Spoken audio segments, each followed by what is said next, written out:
आज supreme court of Pakistan में एक मुकदमे की समाअत ने पाकिस्तान की सियासत में नई हलचल मचा दी है। फैज़ाबाद धरना केस पे जो नज़रसानी की दरख्वास्तें थी उसकी समाअत से पहले इंटेलिजेंस ब्यूरो और पेमरा ने अपनी रिव्यू पिटिशंस वापस ली और उसके बाद फेडरेशन ने और उसके साथ ही साथ जो पाकिस्तान तहरीक इंसाफ है उसने भी आज अपनी जो रिव्यू पिटिशंस हैं वो वापस ले ली। ये बड़ी एक इंटरेस्टिंग डेवलपमेंट है क्योंकि जब ये धरना हुआ था तो उस वक्त मुस्लिम लीग नून की हुकूमत थी। शाहिद खाकान अब्बासी साहब वज़ीर आज़म थे, एहसन इकबाल साहब वज़ीर दाखिला थे, ख्वाजा आसिफ साहब जो हैं वो वज़ीर ख़ारजा थे।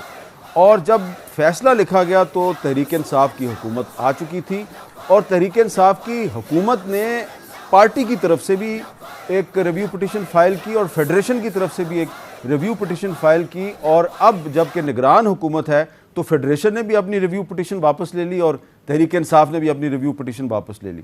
तो क्या ये फैज़ाबाद धरना केस में जो फ़ैसला है इस पर अमल दरामद हो सकता है, नहीं हो सकता, और इसकी क्या अहमियत है? इससे जुड़े हुए बहुत से सवालात हैं और इस पर गुफ्तगू के लिए आज हमने दावत दी है जनाब ख्वाजा मोहम्मद आसिफ साहब। ख्वाजा साहब बहुत बहुत शुक्रिया।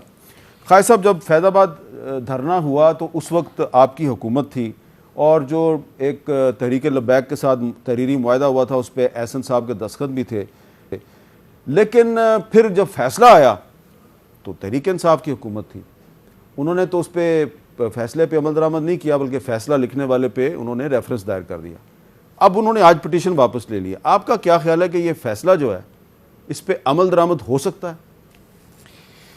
बिस्मिल्लाहिर्रहमानिर्रहीम। मीर साहब, जो फ़ैसला था और जो उसके बाद में मुज़मरात सामने आए वो भी हमारी जो रीसेंट हिस्ट्री है उसका एक बड़ा अफसोसनाक बाब है।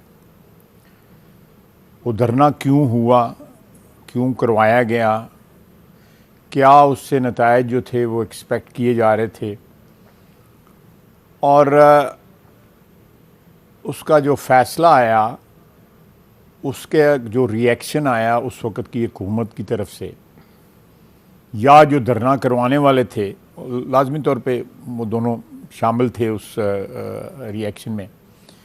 पीटीआई की हुकूमत और जिन्होंने धरना करवाया था वो भी। धरना बेसिकली पीएमएलएन के साथ जो उससे कुछ 6 महीने साल पहले मियाँ साहब के ख़िलाफ़ जो सिलसिला शुरू हुआ था, ये सारी उसकी कंटिन्यूएशन थी, उसका एक जारी और सारी जो है अमल था। मैं समझता हूँ कि एक सुप्रीम कोर्ट का जज जिसके ख़िलाफ़ जो है एक बाकायदा तहरीक चलाई जाती है, मौजूदा सदर ने उनके ख़िलाफ़ रेफरेंस फ़ाइल किया, उस रेफरेंस की भी एक तारीख़ है। अगर इस तारीख़ पे नज़र डालें, फिर उनकी बेगम को भी जो एफबीआर के चक्कर लगाए गए, उनका झूठ जो है उनके ख़िलाफ़ जो है हर किस्म का जो है वो गढ़ा गया, ये सारी बातें बज़ाते ख़ुद एक कसौटी हैं कि फ़ैसला ठीक था। अगर उस फ़ैसले में कोई झोल होता, कोई ऐसी चीज़ होती जो कसौटी पे सच की कसौटी पे जो है ना वो ना पूरी उतर सकती, तो ये सारी बातें ना होती। लेकिन फ़ैसले पे अमल दरामद नहीं हुआ। मैं वही उसी पे आ रहा हूँ ना कि पहले तो आपने मुझसे सवाल पूछा फ़ैसले के मुतल्लिक़। हाँ। मैंने फ़ैसले के मुतल्लिक़ अपना ओपिनियन दे आपने कहा फ़ैसला बिल्कुल ठीक है।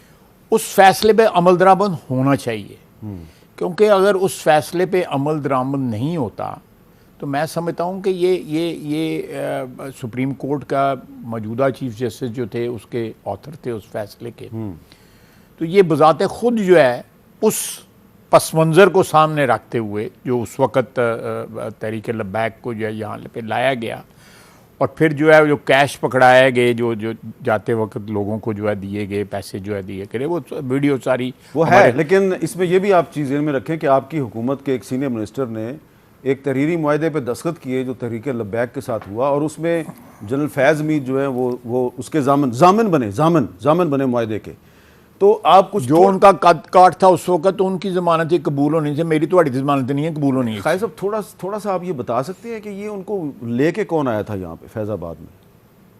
जो जिन लोगों ने मियाँ नवाज शरीफ के ख़िलाफ़ साजिश स्टार्ट की थी वही लोग यहाँ पे लेके। तो मियाँ नवाज शरीफ साहब ने तो बता दिया कि उनके खिलाफ साजिश किसने की थी, रिसेंटली एक मीटिंग में उन्होंने जो बात की है, जी जी नहीं, उन्होंने बिल्कुल उसमें बताने वाली बात ही कोई नहीं है। जनरल बाजवा, जनरल फैज और कुछ रिटायर्ड जज, बिल्कुल सही है, मैं ये उसको ये, नोट्स ये करता हूं। लोग लेके आए थे तहरीक लब्बैक को फैजाबाद में।